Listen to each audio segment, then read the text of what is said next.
Hi, dear students. Hope you are doing well and staying safe. Today, I'm going to cover pages between 155 to 158 from lesson 6.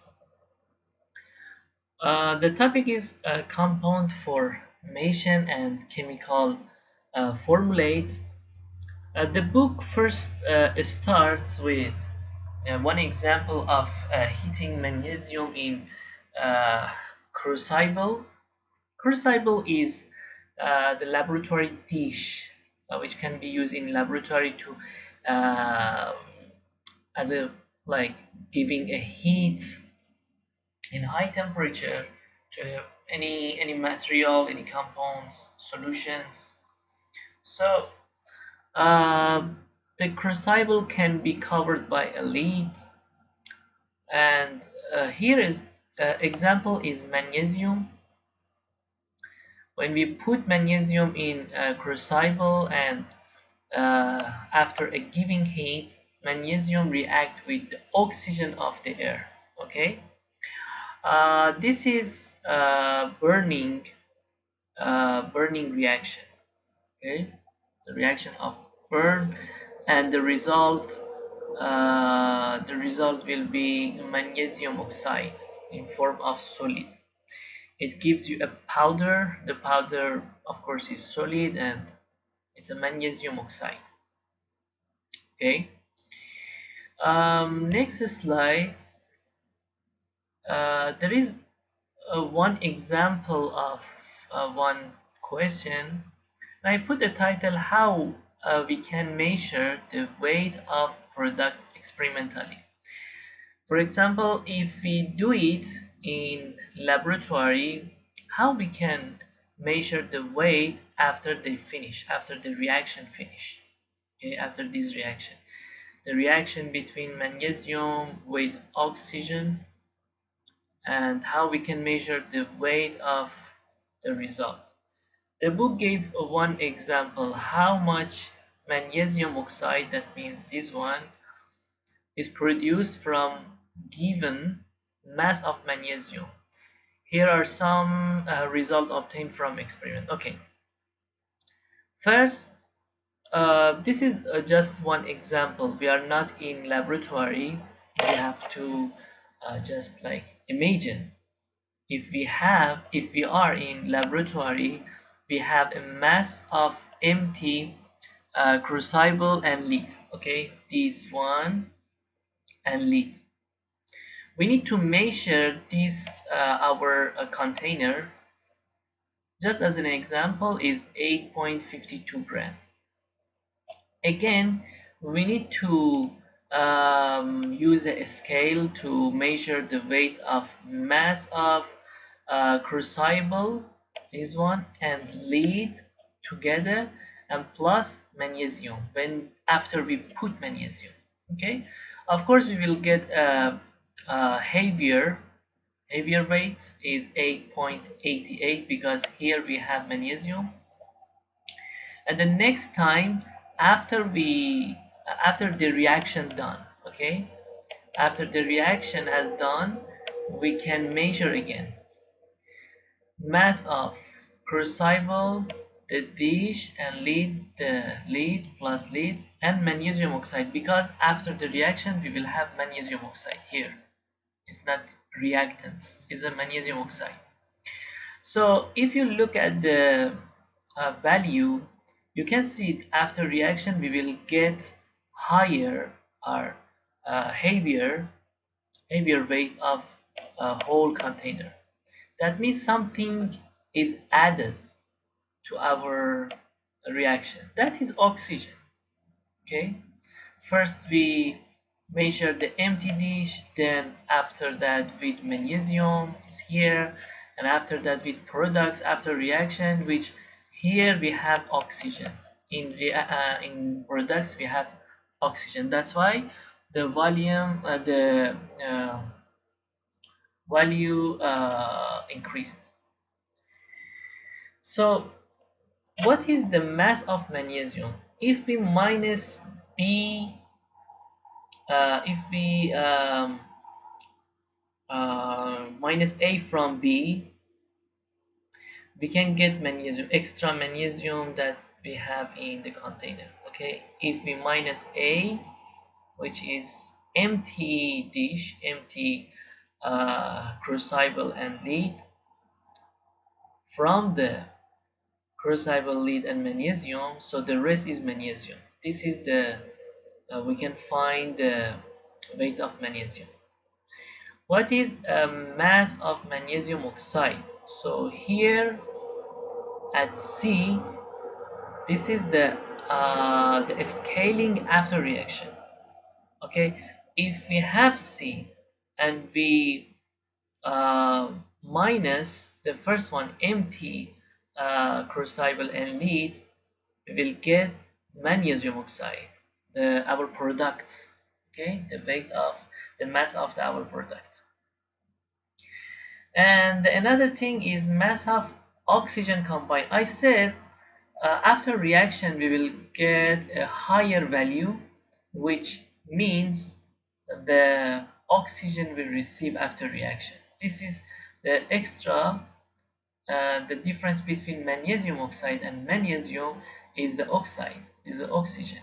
Okay, so if we make a minus between these two, between the magnesium oxide we got and magnesium, the the rest would be oxygen. So this is the mass of oxygen combined after the reaction, and this is oxygen, this is magnesium, this is magnesium oxide products. And yeah, this is 0.60 gram of magnesium oxide is produced from heating of 0.36 gram of magnesium. Okay, so this is very important to find any proportion of your reaction. In this way you can measure how much magnesium you use, how much oxygen you use, and how much you will get product. From many these experiments, the result taken from these experiments, finally you can make a graph like this. Okay, this is zero. This show one experiment, someone did it, and this is like second experiment, third experiment, sorry, and four experiments until this one. When we make a relationship, we can see there is a straight line between all experiment, all results. That means there is a correlation. Okay, there is a correlation between the results from this reaction.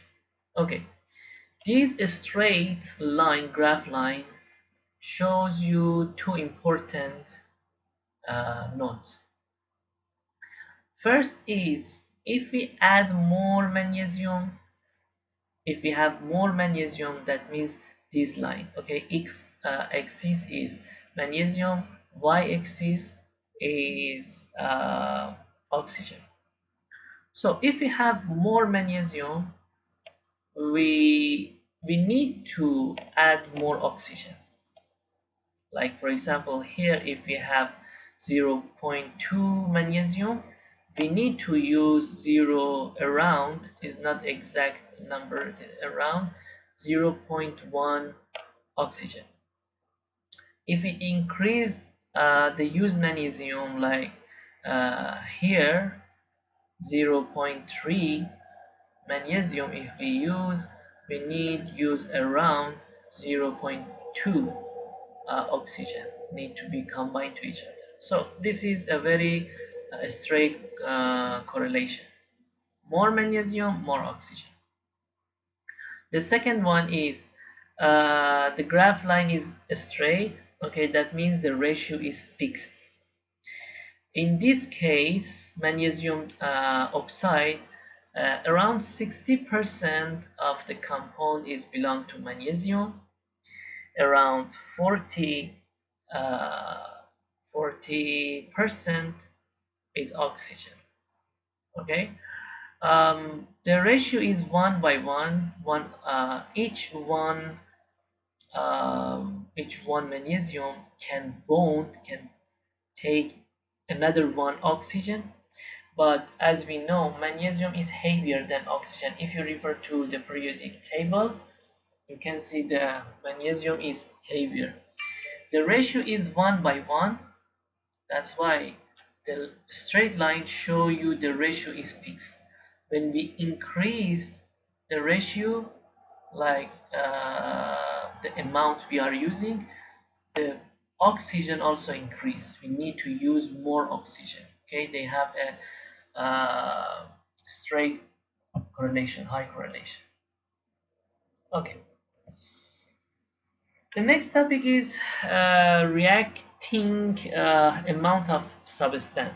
This is very important for finding how much reactants we need for reaction and how much reaction will produce the product.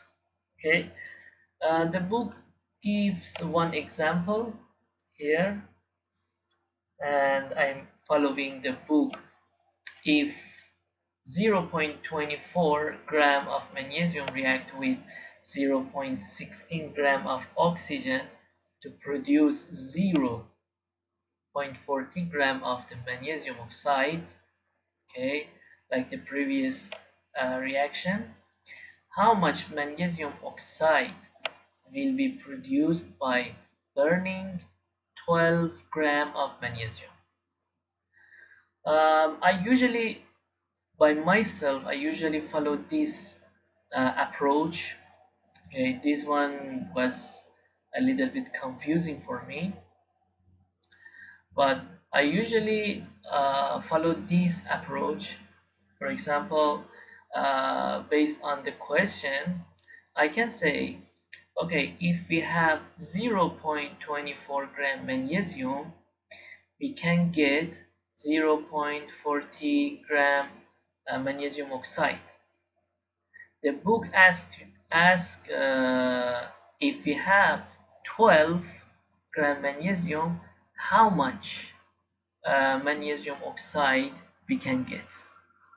Okay, all are gram and no need to convert. So I say again, if we have 0.20 gram magnesium, how much we can get magnesium oxide? I mean, it's 0.40 magnesium oxide. If we have 12 gram, how much we will get the same product, magnesium oxide? So we can multiply to each other. Okay, then the thing we are looking for is here, magnesium oxide. We can put here the two value that we have, we can multiply to each other and divide to the rest of the number, the only this number. Okay, so 12 multiply 0.40, this one, and divide to 0.24. The result will be 20 gram magnesium oxide. This is our answer, which is same. Okay, but this is the way usually I use for uh, for the thing we are looking for. Okay, and same question, it's almost same. I put here, this is only one question I can give you. Copper oxide react with ammonia is a, like we have a reaction, copper 2 oxide react with ammonia and produce copper, nitrogen and water. So the question asks you when 20 gram of a copper 2 oxide, that means this one, react with an excess of ammonia, didn't give any amount for ammonia because it's not important, and 16 gram of copper are formed here. If we have 20 gram, we will get 16 gram. So also the question didn't say anything about nitrogen and water because it's not important. It focuses on just copper 2 oxide and copper, the products, and ask you calculate the mass of copper, this one, when we use 140 gram of copper 2 oxide. If we use 140 gram, how much we will get copper, yeah, as a product. This is your question. Hope you are studying well. Thank you so much.